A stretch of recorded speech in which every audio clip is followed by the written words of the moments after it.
Karen exposes husband for being racist. Sorry, man. I'm so sorry. It's okay, man. It happens. Yeah. No, I got you. You said what? God bless you guys. He called you out of your name so bad. Who, us? Yes. You called us Tell out him of... what you called them. What you called us?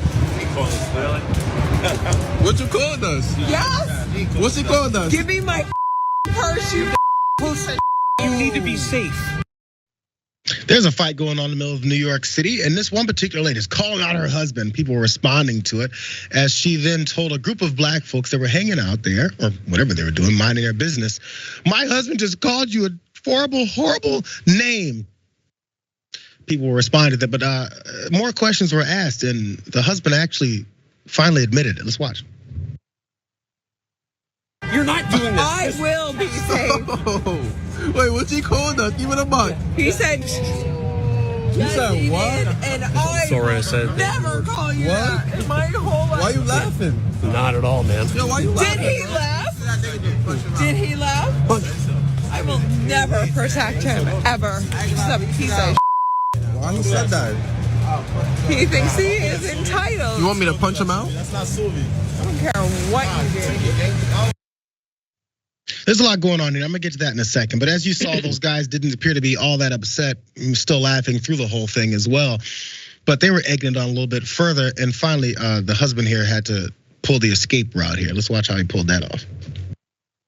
Oh, you gotta go eat a butt, bro. Stay with you guys? Can I come and stay with you guys? Can I come stay with you guys? Nah, man. Yeah, have a good one, man. God bless you. Sorry. It's all good, man.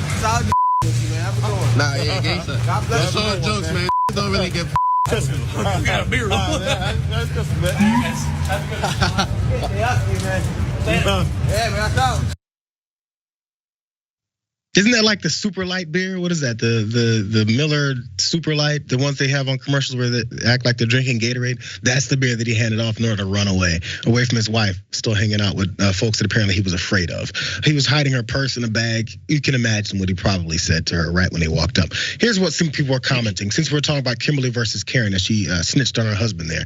One person said she's not a Karen. That's a Kimberly with a fine self, is what one person then said. Another said, I know that's right, Kimberly. And lastly, someone else said, don't ever call her a Karen.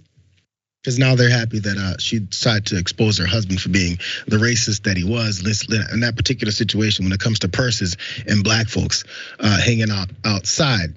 But I have a vote. Tell me what you think of this, Dave, because by the way, no matter what you think of Kimberly or Karen here, she's still trying to snitch on her husband, and she's snitching on him to the black folks that he then called those names of to her. What does she expect them to do? I think they're both pieces of garbage, by the way. She expects them to then beat his ass. Because then that's what they say. You want us to punch him? Because they know what she's trying to ask them to do. So still weaponizing these black folks to go beat up her husband because whatever she's mad at him about, maybe he said something, maybe he's a horrible person. Either way it goes, she's looking to weaponize these black folks to go attack her husband based off of what he did, because she still thinks in Miss Kimberly Karen's mind, hey, you know what black folks do if they hear someone say that word? They go black, their eyes shut, and they just go to fighting. That's still calling folks savages. That's still calling folks that don't think. And one of the guys in the first video said, he ain't say nothing. He didn't say nothing. Because we're like, I see what you're doing here, woman. You're trying to get us to be weaponized into beating your husband's ass. Does she think far enough to go, what happens after this fight happens? Do police show up and start attacking these three black folks that I've now told to jump on my husband? She doesn't care. She didn't think that far ahead. It's just the way these things work. But it's the same thought process. Even if you think this woman is calling out her husband, she's calling him out to these folks that she thinks will then fight for her, and that she doesn't care about them afterwards.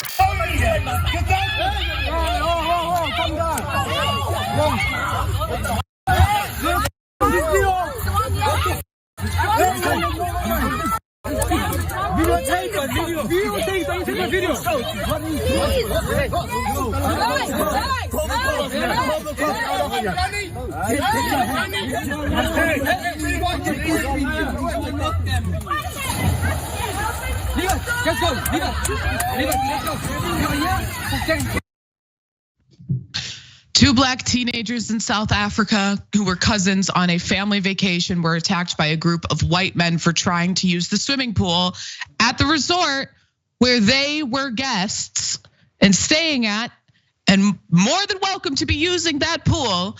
But three of those white men who attacked them have now been arrested and charged, 2 with assault and 1 with attempted murder.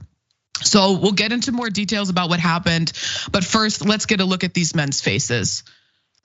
So first we have human garbage number 1, who starts the assault by open palm slapping the boy in the pool. So that's him. Then we have the murderous piece of garbage number 2, who not only choked the 13-year-old, but tries to drown the other boy underwater after he comes to his cousin's defense. You can see him in that second picture there, literally holding the boy's head underwater. So this is why he's been charged with attempted murder.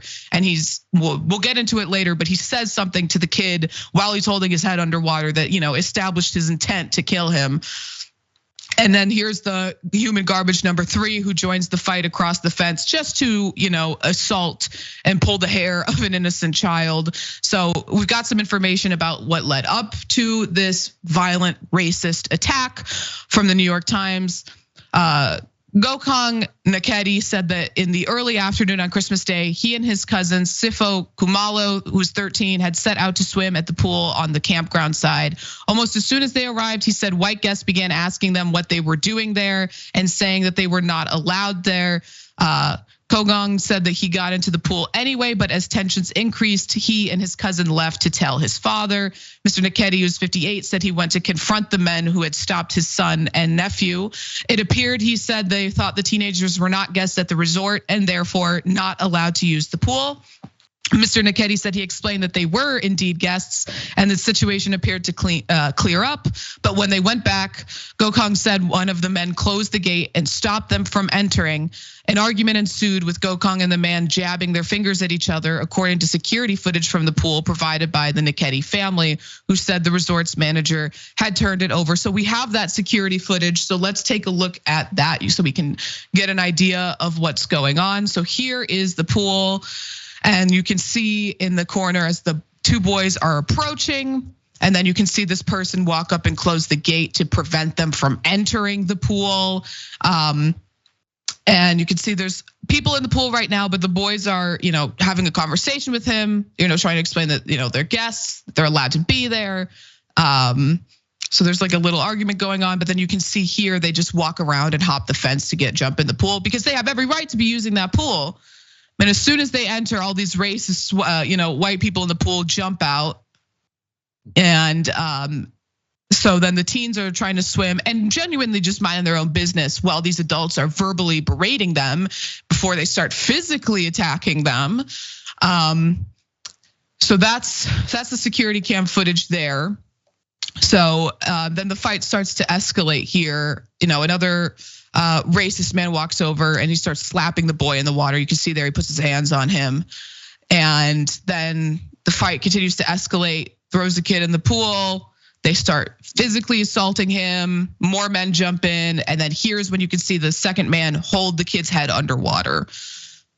So this is why he was charged with attempted murder. Truly horrifying and disgusting scene at this pool. Those boys had every right to swim there. I mean, and these are grown adults attacking children who are just trying to enjoy their vacation, their stay at this resort, because they are deeply and disgustingly and violently racist. So let's get back into why the man is being charged with attempted murder. No, Gokong Nakedi, 18, later said that the man who was trying to hold him underwater kept saying, "You're fighting for the water, now you'll die."